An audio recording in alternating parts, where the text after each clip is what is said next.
রান্না পুজোর জোগাড় হয়ে গেছে। কি কি হবে? পটল ভাজা, কলা ভাজা, আর কি হবে মা? আলু ভাজা।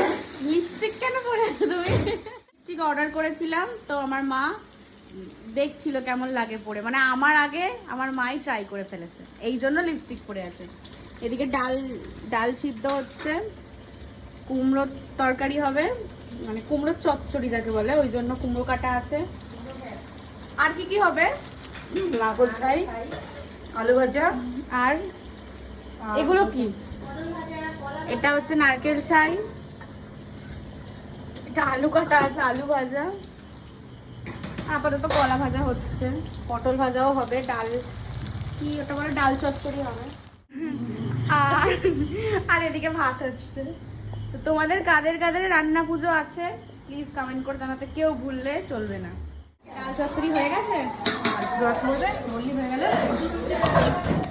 আমার দুদিকে আলু ভাজা কেন হচ্ছে? হয়ে যাবে।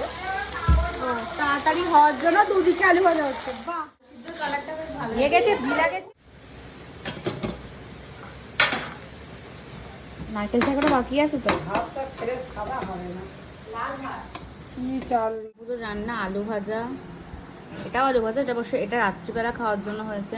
পটল ভাজা, কলা ভাজা, কুমড়োর চচ্চড়ি, আপাতত এটা দিয়ে রাত্রিবেলা খাচ্ছি। আর সকালের জন্য, সকালে তো পান্তা পান্তা খেতে হবে।